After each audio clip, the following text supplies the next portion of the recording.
So here we are with the shrink plastic in its lovely packaging here.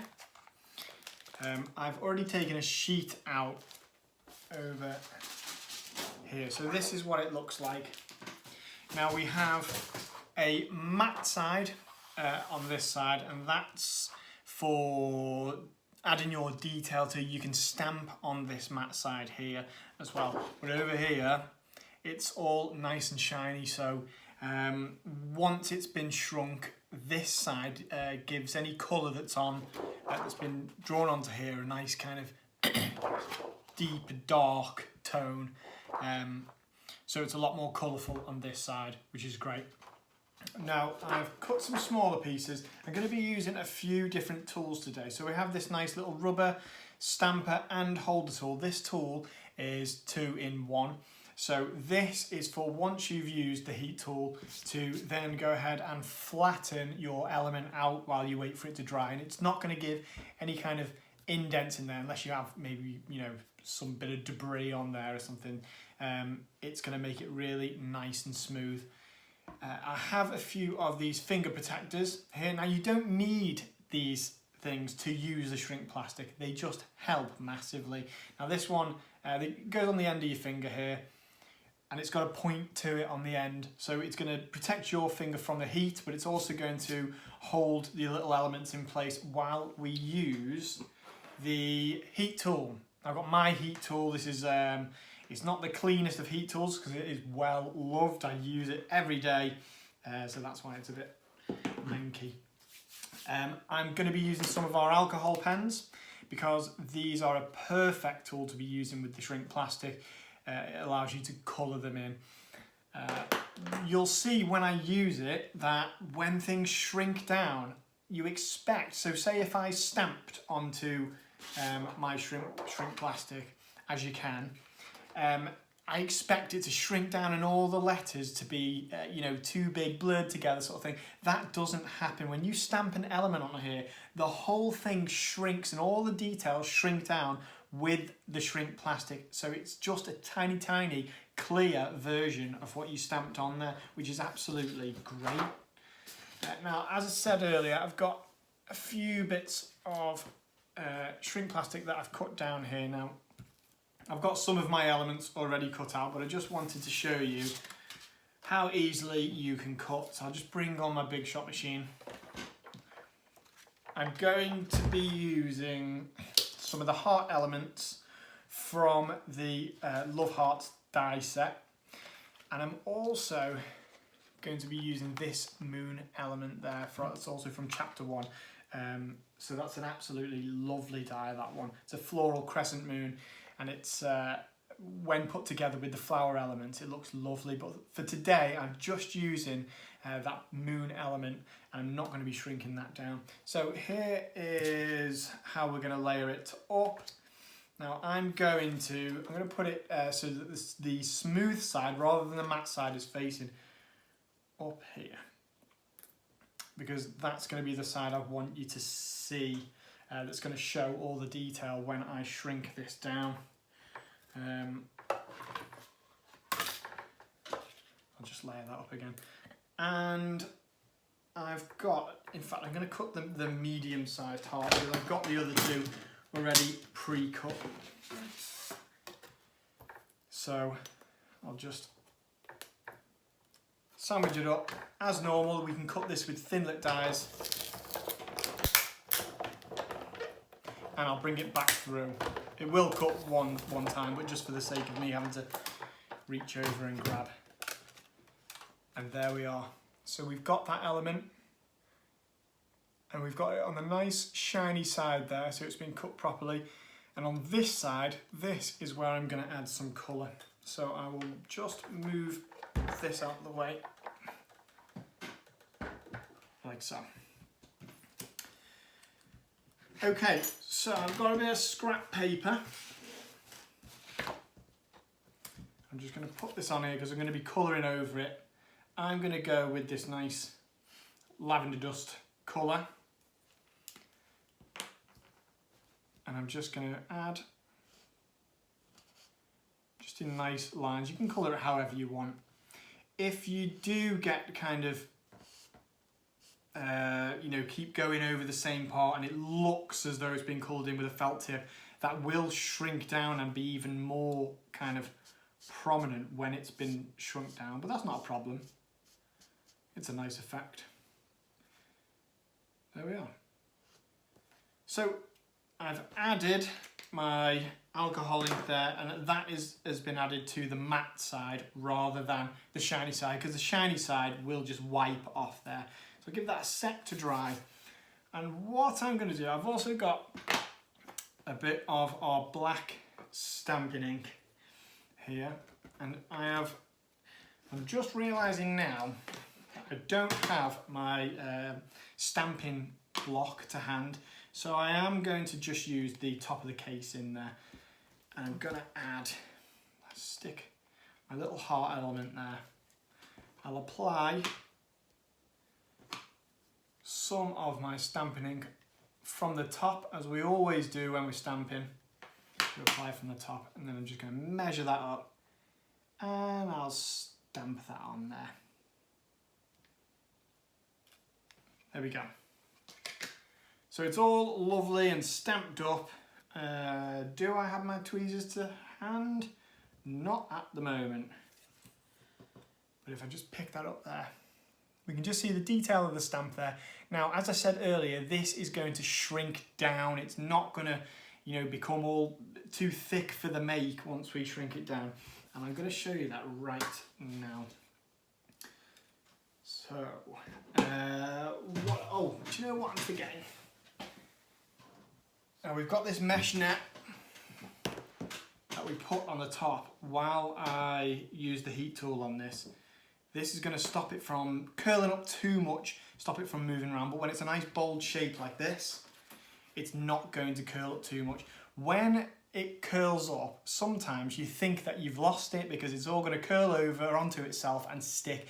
It doesn't, so just persevere, keep doing it, and you'll see that it straightens itself out as you get an even heat over it with the heat tool. So I'm going to turn my heat tool on. I have it on the lower setting at the moment. You can use the higher one, but I prefer the lower setting for this. You need to just wait a little bit for it to heat up, and then we can start to heat. Now you can see why I'm using that. I'll just put on my little finger protector there, and then we've got something that we can hold it down with while we heat that. So I can probably take away my mesh now. That's just for, in case it's blowing around too much.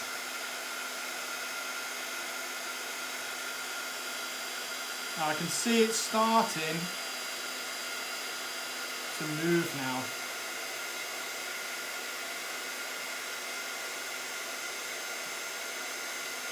Okay, we can see it starting to curl around.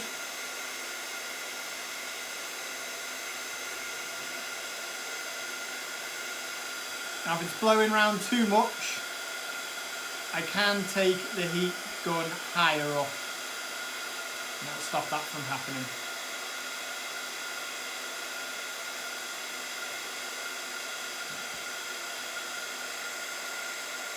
So it looks as though we're going to lose it, and then all of a sudden it's going to open back out, and there we are. I'm not sure if you can see that perfectly. But when I stamp this now, so I've just stamped it down with the flat end of this tool. This tool is absolutely brilliant for heat tooling. We don't need to leave it there for too long. And then just look at this. So if I just put it on the top of this piece of white card, just to show you the detail in that. And we can see the stamped element there is shrank down with the shrink plastic. So it's just a really small, fine detail. Now I would, if I was making this again, what I do is I would use my hole punch while it was still this size. I would give it a little little punch. And then that hole is going to allow me to put a chain through it or a bracelet, something like that. And I'll show you one that I've made earlier, but first, before I do that, I want to show you that. So I'll shrink this one down now. I'm going to do it a bit quicker with the higher heat now, because I want to show you what happens when we use some embossing powder.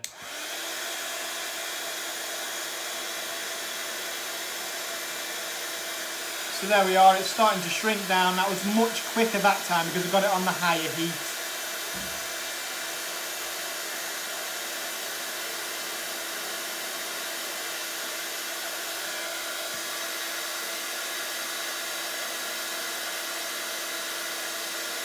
And that's it.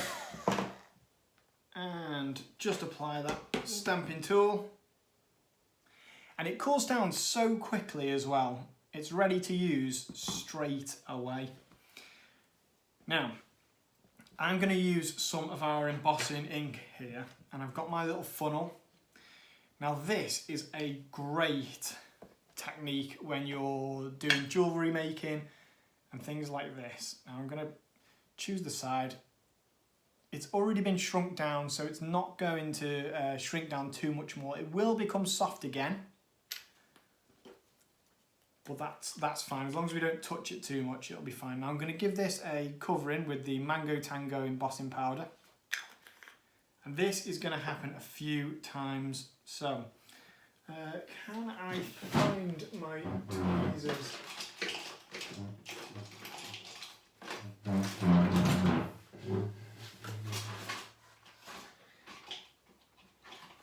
And the answer to that is no. But I have got a pair of tweezers on hand. They're not as good as my Sizzix ones, but they'll have to do for now. So I'm just going to put that there. Now, here's where the lower setting is going to come in really handy, because I don't want this to blow around. I'm just going to gently set that embossing powder.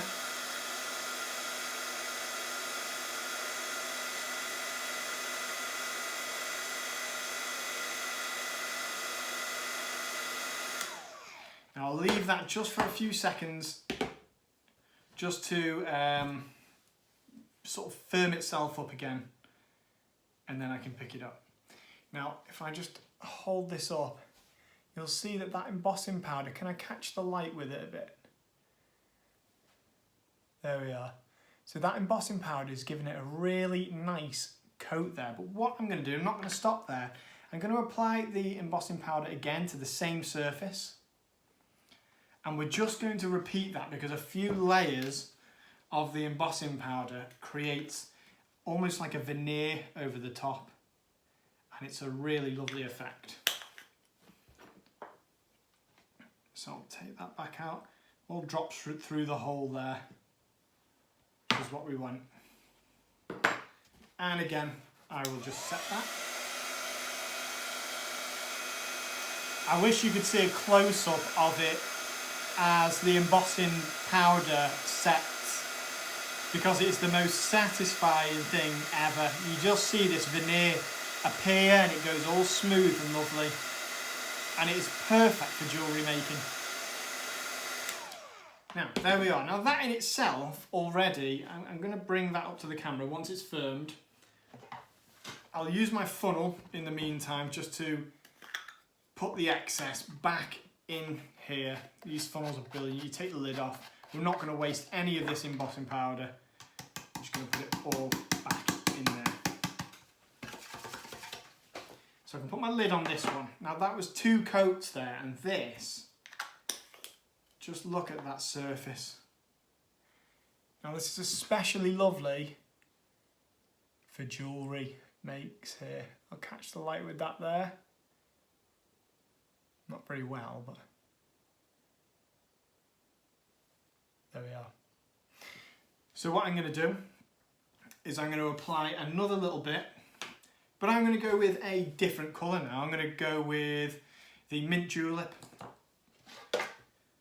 So I will just add again my embossing ink. Stick that down there. Now with the mint julep, I'm just going to come in from the side. because I don't want to add much of this at all. I'm only going to just create just a little hint of another colour. I'll take this out. And again, we come in with the heat tool.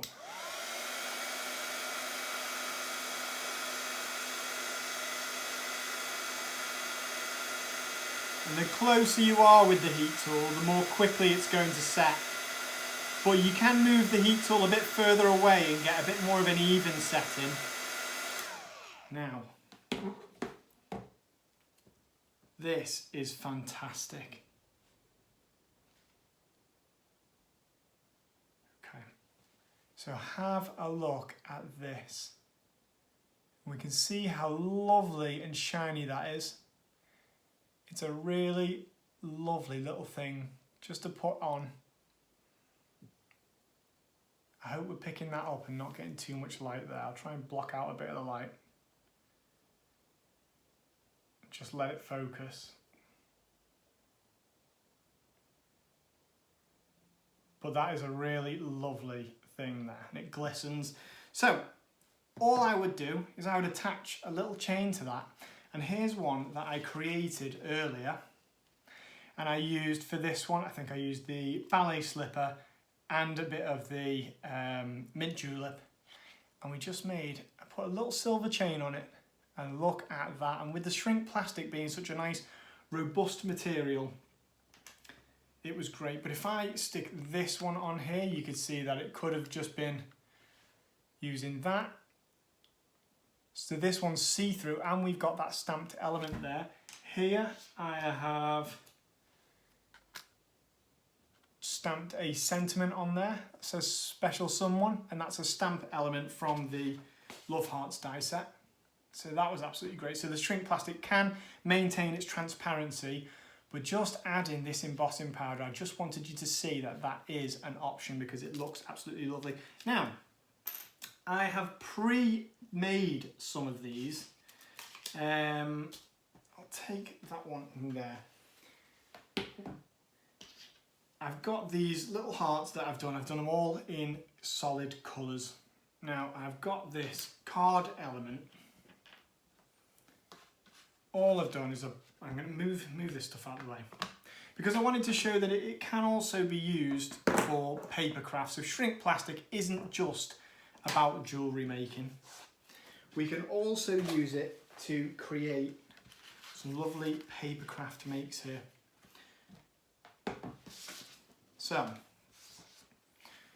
this is the moon element, or one of the moon elements from the from this crescent moon die here. Now this moon, it actually cuts out the frame of the moon. The inner piece there is just a bonus that you get, and I've used it on this card because we've gone with a theme of you know, togetherness, and we're all missing our families a bit at the moment. So I've printed the sentiment: no matter how far apart, we share the same moon every night. So what a lovely sentiment, just to think you're both looking at the same moon in the night sky, which is just a really nice thing when you're missing your family and friends. Oh, I went a bit overboard with the glue there. That's okay. Okay, so I'm going to stick that down around this sentiment. And I prepped these earlier. Now I've put this little sentiment a bit far to the right because I'm going to add.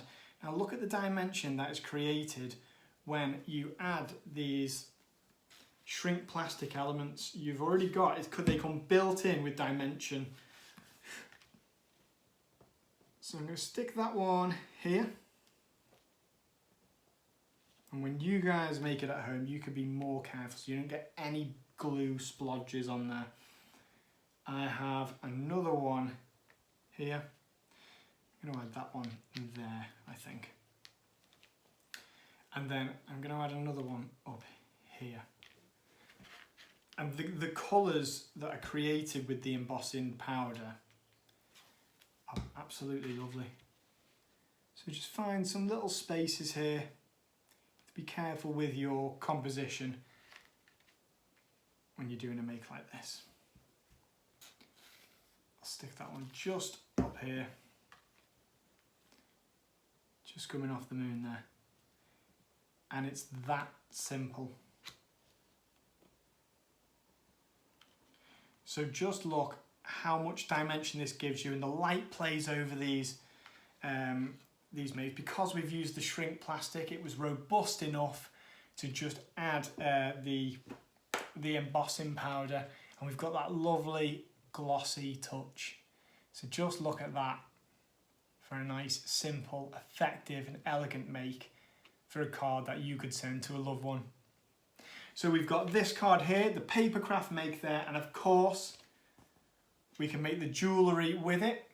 So there's a little bit of jewellery. I'll show you again just a few of these other little embellishments I could have put on the card just over this white background so that you can see the stamped elements, and then these are transparent as well. So I've got this one with a sentiment there as well. Absolutely lovely. So I've got those elements, and then of course you can make this really professional looking jewellery, and that's all using the shrink plastic. So thank you very much for watching.